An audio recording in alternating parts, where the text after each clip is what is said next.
right now where Roger Stone can't even have a fair press conference without getting shouted down, and that's why we had to do it here today and spend thousands of dollars to host you. And some of you think that you can still call the shots. No wonder why President Trump calls you fake news and the enemy of the American people. So, really a sad display from y'all. Now, Roger Stone has been silenced on social media. Roger Stone's platform at Infowars.com has also been silenced. So this man is not even allowed to defend his own honor because they are ripping his voice away from him. And in case you can't tell, Roger and I are probably looking pretty tired today. Because ever since what I view as the illegal FBI raid on Roger Stone's house, he has received numerous death threats, numerous media inquiries, and it's almost been impossible for us to sleep through this endeavor.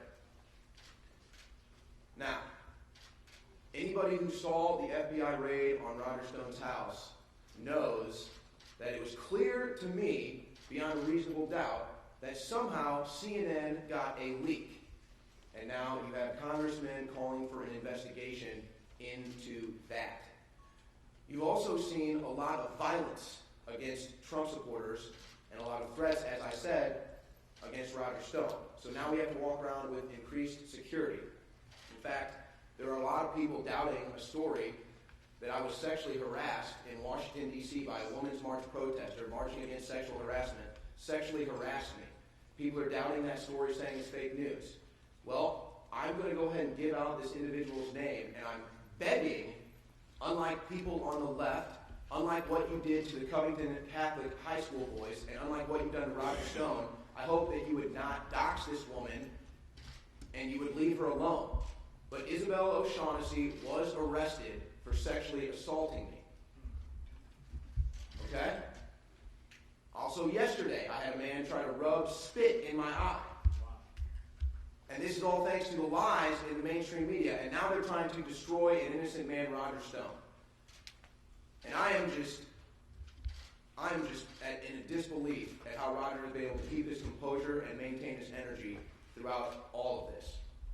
Now, I hope that he gets fair treatment here today, unlike what he has received this entire week, and unlike what he has received since this political witch hunt has began against him. Now, again, all of you came out here for one reason. You want the Roger Stone story. But how many of you actually care about an innocent man getting out of the grips of a rogue prosecutor? I'm wondering if any of you do. You were more obsessed with getting your shot than getting the truth out about Roger Stone at a press conference that you didn't pay a dime to be at, and you're begging for Roger to give you any quote all day long. So I just ask you, do you care that an innocent man is being politically persecuted right now, or do you just care about your own ratings? Is that why you lie about President Trump? Is that why you lie about Trump supporters? Is that why you lie about Roger Stone? So Roger's going to step up here, and he is going to provide an opening statement, and then we are going to take questions. But I know that some of you had to reach out to your corporate overlords and ask if you're even going to be allowed to air this press conference because there's an InfoWars mic flag sitting on the podium. Well, I hope that triggers you. And I hope that you realize that in media, you should be standing up for free speech, and in America, you should be standing up for justice, not a political persecution against an innocent man where they're trying to destroy his life and he has to deal with death threats every day. So without further ado, here is Roger Stone. Thank you, Owen. First of all, as a veteran of 50 years in American politics, I understand that you cannot brand every member of the media with the same brush.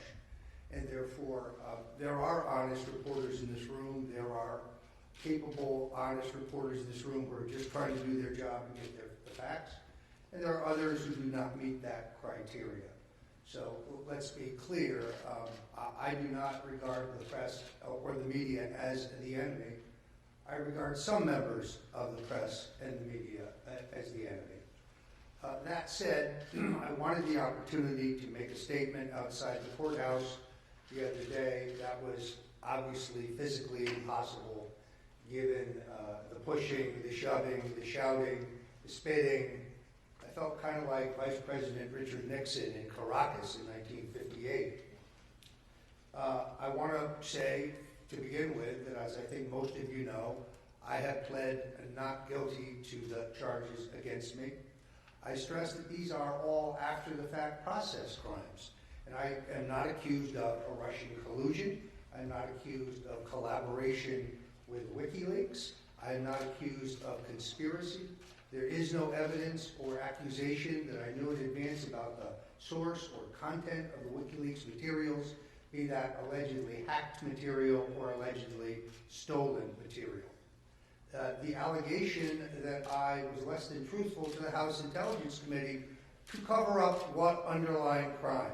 There is no underlying crime, and therefore any honest mistake I made in memory would be both immaterial and lacking intent. I do intend to vigorously contest these charges. I will mount as vigorous a defense as I can. I am heartened that Senator Graham and also some Republican members of the House are looking into the manner in which I was arrested. I think, as most of you know, at 5:50 a.m., 29 federal agents, FBI agents, both men and women, arrived in my home wearing full SWAT gear, night vision goggles, brandishing assault weapons, sidearms, and they had a device that is generally used for battering down a door when somebody refuses to open it. There were 17 vehicles in the front yard, 2 of them armored. There was a helicopter overhead. I live on a canal. There were 2 amphibious units in the water. My house was completely surrounded by armed agents covering every exit. I have no prior criminal record. I'm accused of nonviolent process crimes. I do not own a gun. There was no guns in the house. I'm a strong supporter of the Second Amendment, but I do not own a firearm. I do not own a valid passport, with the caveat that it may have expired within the last 3 days. I don't know because it was seized by the FBI. I was not read my Miranda rights. I was brought out of the house. I was handcuffed. I was standing in the street wearing a Roger Stone Did Nothing Wrong t-shirt. That's what I slept in. You can get those at 1776.shop. The proceeds go to my legal defense fund. Wearing a pair of cut-off sweatpants, no shoes. My wife, who is hearing impaired, was rousted from the house. She was made to stand next to me, wearing a nightgown and barefooted. Oh my God. The agents were professional and they were courteous once I was in custody. I have no complaint about their conduct, but the special counsel's office was well aware of the fact that I was represented. They knew the name and phone number for my lawyers, and it remains an absolute fact that my attorneys learned that I had been arrested from CNN before they had been contacted by the government. I'm heartened by the fact that Senator Graham and these House Republicans will get to the bottom of why this show of force was necessary. If I was considered dangerous, then why was the CNN camera crew allowed within 25 feet of my front door? The street, which is a one-way street, was sealed off, and nobody else, including people living on the street, were allowed to enter. So if CNN was there before the raid began, why were they allowed to stay in view of the fact that I was obviously considered dangerous? I am very tired, as you can see, but I will take your questions. The point, I guess, that bothers me the most before we get there is that FBI Director Comey lied under oath to the Congress. John Brennan, the CIA director, lied both about the Steele dossier and the investigation and the surveillance of a Senate committee looking into illegal torture before the Congress. Mr. McCabe, the associate director or assistant director of the FBI, lied under oath to Congress. General Clapper lied about the existence of a metadata collection program on Americans. These are consequential lies. These are lies that are material. And then, of course, Hillary Clinton not only lied, but she also destroyed evidence. And she lied about whether or not she had received or sent classified information, a national security breach. But there is no interest by the special counsel in any of these acts of perjury. Additionally, the New York Times reported on January 20th, 2017, that I was among three advisors to Donald J. Trump who was under surveillance. The Times has declined to retract that story. They stand by that story. I believe that story to be accurate. I believe that there are more than one FISA warrant. To be surveilled under the FISA law, one must be actively engaged in espionage for a foreign power against the United States of America. I do not meet that criteria. If I was under surveillance in a non-FISA warrant, what would be the probable cause? I'm hoping that in this trial, in discovery, we can get to the bottom of those questions. But you know that even though I forgot before the committee that I had been approached by a man named Henry Greenberg, who was an ethnic Russian, and who offered to sell me information about Hillary Clinton, an offer that I flatly refused, as accurately reported by the Washington Post. There's been no allegation regarding Mr. Greenberg. That's because Mr. Greenberg is an FBI informant. That's because Mr. Greenberg is in the country, was in the country, has been in the country under an FBI informant's warrant.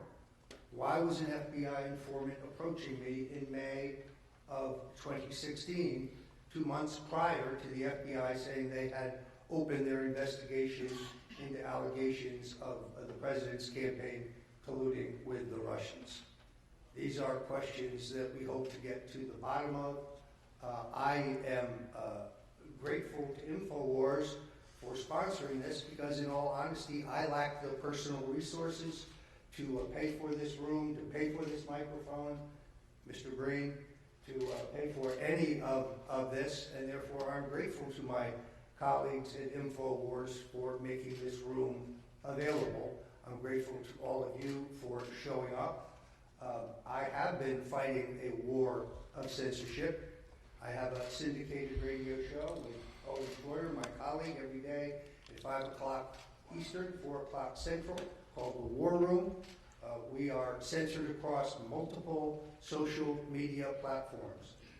You don't have to agree with us. You have to agree with Alex Jones. You have to agree with anything we say to agree with our right to express ourselves. It's called the First Amendment. It has also been very difficult given the censorship and the shadow banning on Facebook for me to sell my books. I'm a New York Times best-selling author. I have written 5 books, soon to be 6, and I have succeeded in making those books successful and bestsellers through the use of the extraordinarily effective targeting capability of Facebook, which has now denied me because any paid promotion that I propose is rejected for inappropriate content, even if the subject of the book is how a gentleman should dress.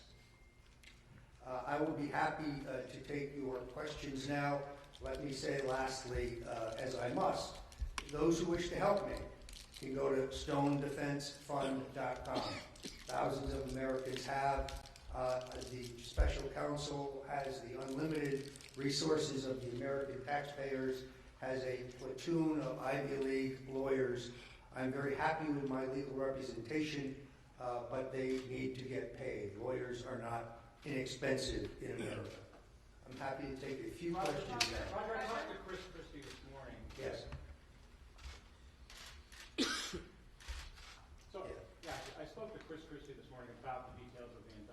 Yes. You know, he's a former prosecutor, Yes. a Republican, and a Trump supporter. Yes. So pretty knowledgeable on this and pretty fair, I would think. He suggests the liability. I asked him what does he think is the strongest liability indictment, and he said on the issue of perjury, which you said you either have a faulty memory or it's immaterial. He said maybe that's true, but he said the problem where he really sees it is on the witness tampering, because even if you were joking, if the witness perceived it as intimidation, that's a problem. But the witness also intimidated me. The witness, first of all, perjured himself before the grand jury about being the source of the content and the October release date of the WikiLeaks material. When I released over 30 pages of text messages proving that, very, very few media outlets reported that. They all reported his denials. MSNBC reported them almost in a serial nature, but nobody reported, virtually nobody reported my production of proof. Secondarily, the same man threatened to put a bullet in the head of one of the other exculpatory witnesses before Mr. Mueller's probe. That was reported by the Daily Caller. Additionally, he threatened to have a woman falsely accuse me of sexual assault. So he hasn't been indicted for perjury. He hasn't been indicted for witness intimidation or witness tampering. I also would suggest that any attorney who makes pronunciations about this indictment without reading all 4.5 hours of my testimony to see the questions in context or to see the emails and text messages surrounding those that are highlighted by the government doesn't really understand the situation, and it would be irresponsible to draw conclusions. I'm represented by Bruce Rogow, Grant Smith, Robert Bushell, and Tara Campion. They are excellent attorneys. Mr. Rogow has argued before the U.S. Supreme Court on 11 occasions. He is a noted First Amendment civil and criminal attorney. He believes that this indictment is flawed. Roger, you Yes. actually said you won't bear false witness against the president. Does that mean that you are ruling out cooperating with Robert Mueller? This is a question that I will have to refer to my lawyers ultimately. All I can tell you today is I will tell the truth about any matter that I have knowledge of. I don't possess any knowledge of any wrongdoing by the President of the United States, including Russian collusion. So when I first said I won't testify against the President, some of you said, aha, you see it's a cover-up. That's not what I'm saying. What I'm saying is I will not make up stories. I will not bear false witness. I will not say things that are not true. I will tell the truth. Have you talked to the president since the rapes? I have not. You have not talked to him? I have not. Okay, also the special counsel's latest filing, it says the evidence against you is voluminous and complex. Does that scare you at all? My attorneys have agreed to that. It is so voluminous and complex that a speedy trial is literally impossible. So we stipulated to that in the hearing before the magistrate, and both parties agreed to that. Do you think the hack of the DNC was a good thing for America? I think the hack of the DNC is an accusation that is unproven in any court of law in the United States.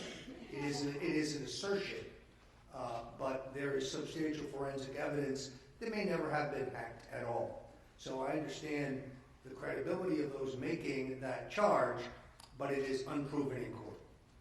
What do you think is Alicia Powell of Excluded Media? So the basis of the the Russia probe, what the dossier says is that Donald Trump colluded with Russia to hack the DNC server.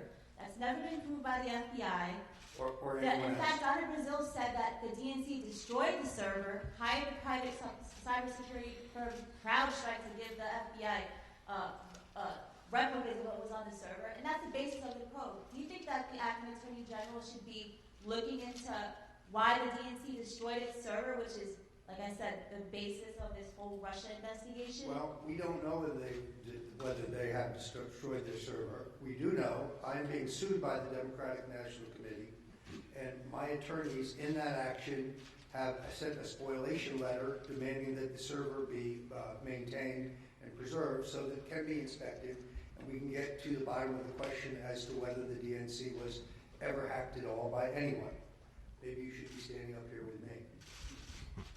Yes. Roger, you well know that any number of defense attorneys would caution their clients against speaking in a situation like this. By the time your trial happens,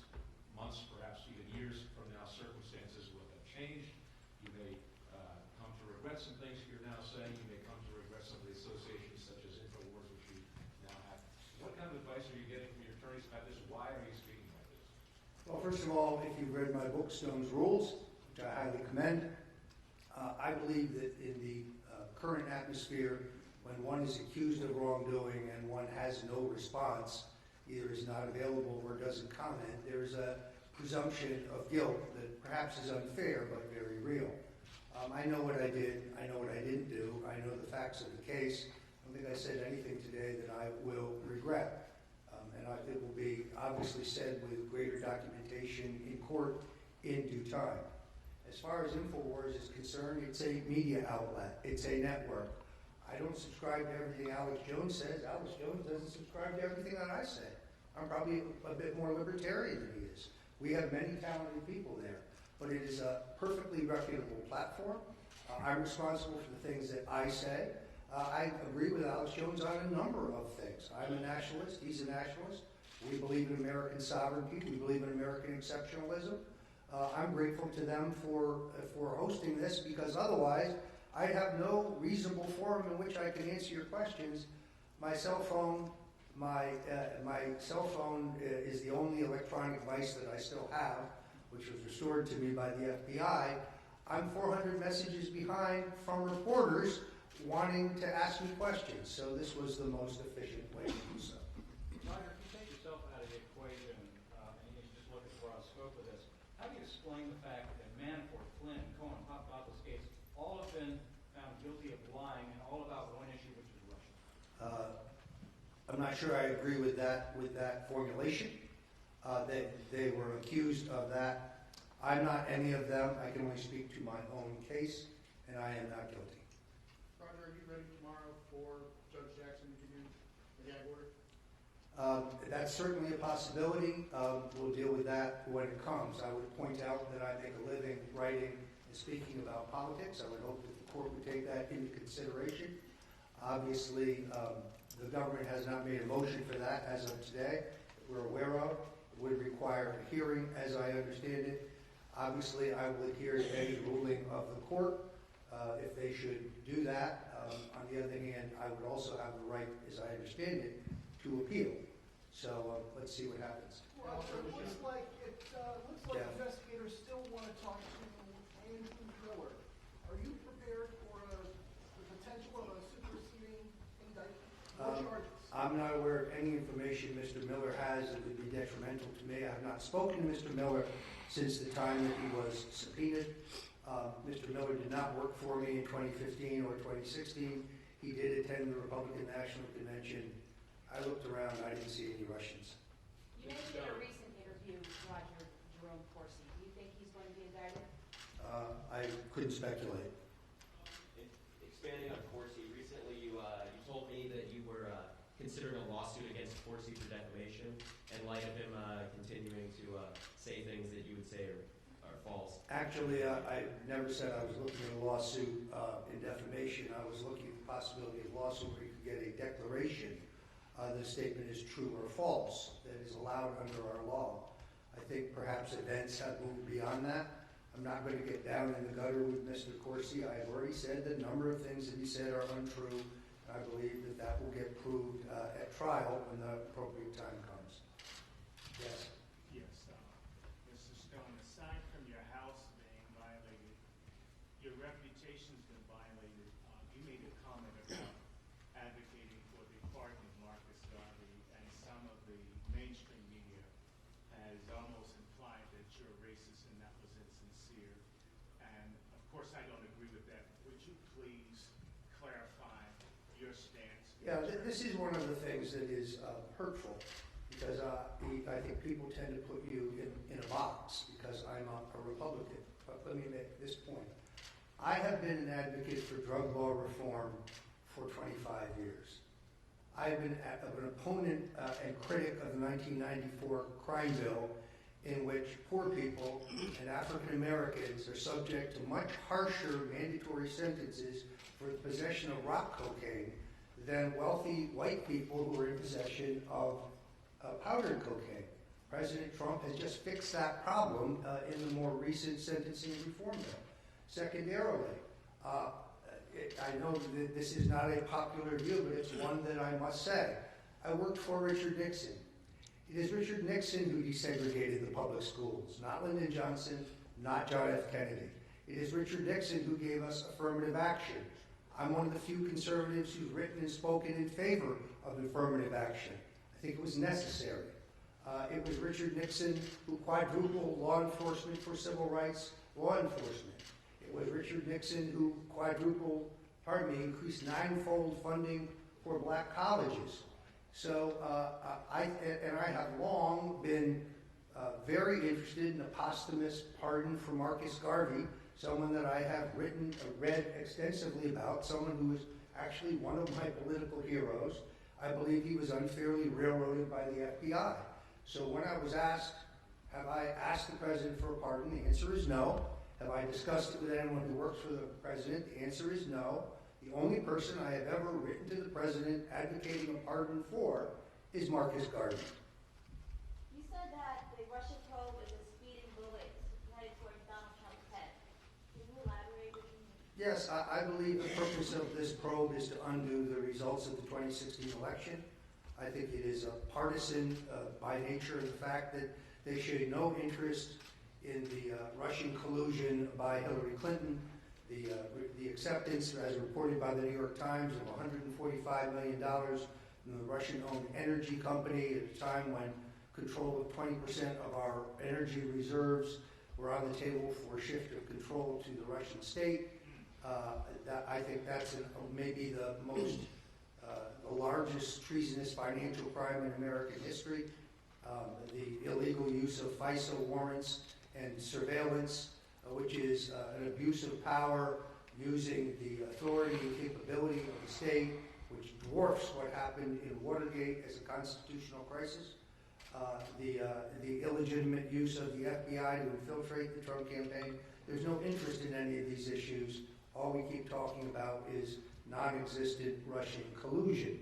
There's a substantial difference, in my opinion, between Russian collusion, which we have found no evidence of, that would be conspiracy, coordination with the Trump campaign, and Russian meddling, which appeared to me to be ham-handed, underfunded, incompetently done, and was at various times pro-Hillary, anti-Hillary, pro-Bernie, anti-Bernie, pro-Trump, anti-Trump, seeking just to sow the seeds of discontent among Americans.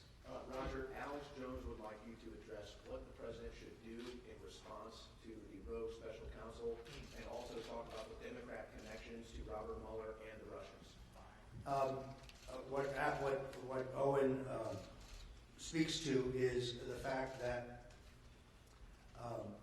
the president, in my opinion, should appoint a special counsel to investigate the illicit use of FISA warrants and the illicit infiltration of his campaign by the FBI. He should direct his Attorney General, either the acting Attorney General or his new Attorney General, to do that. He has that authority. I also think he should declassify the documents surrounding the FISA warrants and find out whether there are additional FISA warrants, as I believe they are. And it is well known that Mr. Rosenstein was the U.S. attorney who was aware of bribes by the Russian energy company, but approved the Uranium One deal anyway. And Mr. Mueller was the man who took the uranium samples to Stockholm for inspection by the Russians as a condition of closing the deal. I think these are legitimate issues that should be investigated by the Justice Department. What should the president do about the war on the media? Well, in my opinion, he should direct the Justice Department to enact antitrust action to stop the racketeering of the big tech companies that would censor some of us but not others. When I see Jerry Nadler sit in the Google hearing before the House Judiciary Committee and say censorship of conservatives by Google is a conspiracy theory, that's not true. We have internal memos, we have internal videos from Google, we have extensive proof that that is a willful strategy by those companies to believe that everybody banned InfoWars on the same day, but they never spoke to each other, which would be collusion, is just not credible. I think Mr. Cook should be under oath. I saw Mr. Pai under oath. He perjured himself again and again and again. China? Where's China?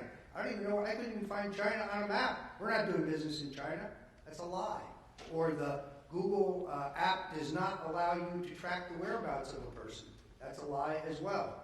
There were numerous lies told that day, but he has not been indicted for being less than truthful. Roger, Do you think that- we go to trial, do you intend to take the stand and actually testify in your own defense? No decision's been made on that. That would be wildly premature. To a question you could address to my lawyers, but I don't think they could answer it at this time. Roger, the president tweeted out this week that you work for him nowhere near the election. Did you read anything into that, or should we? Well, it's technically true. I left the campaign in August of 2015 because I believed I could be a more effective advocate for his election operating on my own, and I did so. I wrote Clinton's War on Women, which I think is the definitive work on the entire public record of Bill and Hillary Clinton. I commend it to you if you haven't read it. But no, I don't take any reading of that whatsoever. Is there any change in your relationship that you sensed with him over a period of months? Well, I think you have to recognize that based on the advice of both his lawyers and my lawyers, we have not spoken in some time. But I have great affection for the president and his family. He attended my wedding right in the Willard Hotel next door. I attended his wedding to Melania, also his wedding to Marla Maples. I've known Melania, the First Lady of the United States, since 1999. She's a wonderful person. I'm a strong supporter of his agenda. I've also been critical. I think we should be out of Syria now. I think we should be out of Afghanistan now. I think we should be out of Iraq now. He ran as a non-interventionist. I believe he actually agrees with me, and I hope that he's moving towards that. But his record on the economy, I think, is extraordinary. Things that we were told could not happen have happened.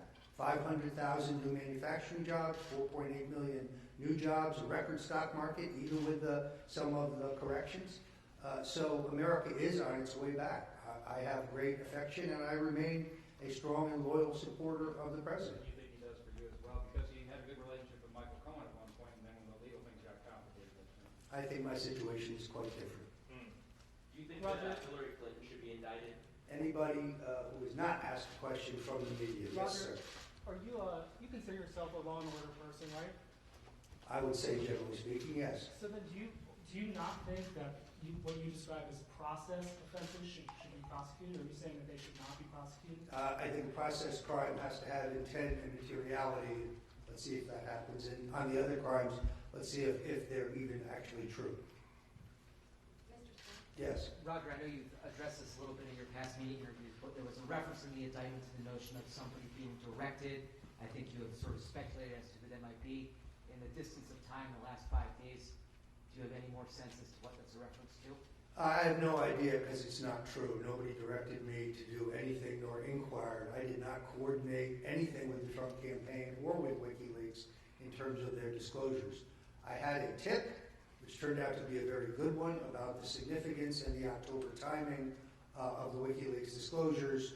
Everything else could be gleaned by setting a Google News alert and reading everything about WikiLeaks and Julian Assange, or watching the WikiLeaks Twitter feed when I was not banned on Twitter. And therefore, my purpose was to hype the disclosures to draw voter and media attention to the ultimate release of material. That's called politics. That's what I do. It hasn't been criminalized in this country, at least not yet. Any more questions from the media? Yes. In that filing today with the voluminous amount of evidence they have to go through, it mentions terabytes of data that they've collected. What do you think they're hoping to find in terabytes? I could not speculate. I believe that, and I've said this before, I believe that over a 2-year period, maybe even a 2.5-year period, my emails, my text messages, my phone calls have been monitored. There's certainly nothing new. I have deleted nothing. I have erased nothing. I have over 1 million emails by my own count. It's a lot to go through. I cannot afford lawyers to root through every piece of it on an hourly basis. So just the material that I have, not speaking of discovery now, just the material I have is voluminous.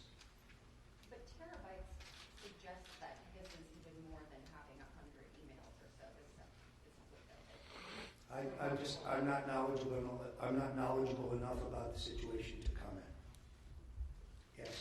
Just a follow-up on an earlier question. I believe in an interview over the weekend, you indicated you released the senior campaign official who's directed to contact you about what he released, which is Rick Gates.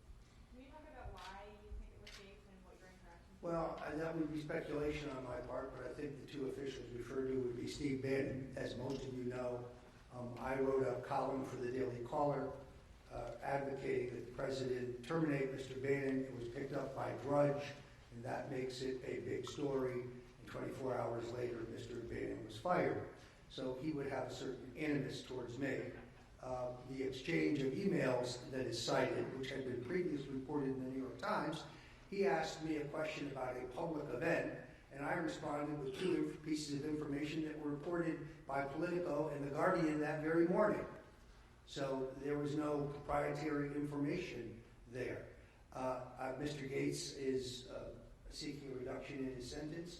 I also have no memory of discussing this with him, nor is there any electronic corroboration of that I am aware of. I did not coordinate anything with the Trump campaign pertaining to WikiLeaks. I did follow the story perhaps more closely than anyone else, but virtually every political journalist in the country wanted to know what it was that Julian Assange had. And many of your news organizations have interviewed him. Many others have interviewed him. Contrast this with the operations of the Clinton campaign, money laundering through a law firm to pay for the fabrication of a dossier using Russian assets to do so, but there's no investigation into that. I'm going to limit this to members of the press, if I may. All right, I thank you very much for your time. Owen is going to have a few words of his own. So, in closing, what I hope the American people take away from this, and what I hope the President Donald Trump takes away from this, is that if this can be done to Roger Stone, this can be done to you. If Alex Jones can be silenced, you can be silenced. And why is an innocent man, Roger Stone, being destroyed for allegedly communicating with WikiLeaks that's totally unproven, when CNN's Brian Stelter and Anderson Cooper and others have had live interviews with Julian Assange on air? Ask yourself, is that justice? Is that fair? So, there is a clear and present danger right now in the United States of America. But it's not Donald Trump, it's not Roger Stone, it's not Alex Jones, it's not conservatives. It's a rogue special counsel that is destroying innocent people's lives. It's a Democrat Party that fights for open borders and no voter ID laws and celebrates infanticide. That is a threat to this country. When you're celebrating infanticide and celebrating innocent men being destroyed, you are the problem with this country. So I hope that the President understands how serious this threat is, and they will come after the President and remove a duly elected President if they can do it. And if the American people allow them to do it, then this country is dead. Thank you guys for coming here today. I hope that you will all report the truth.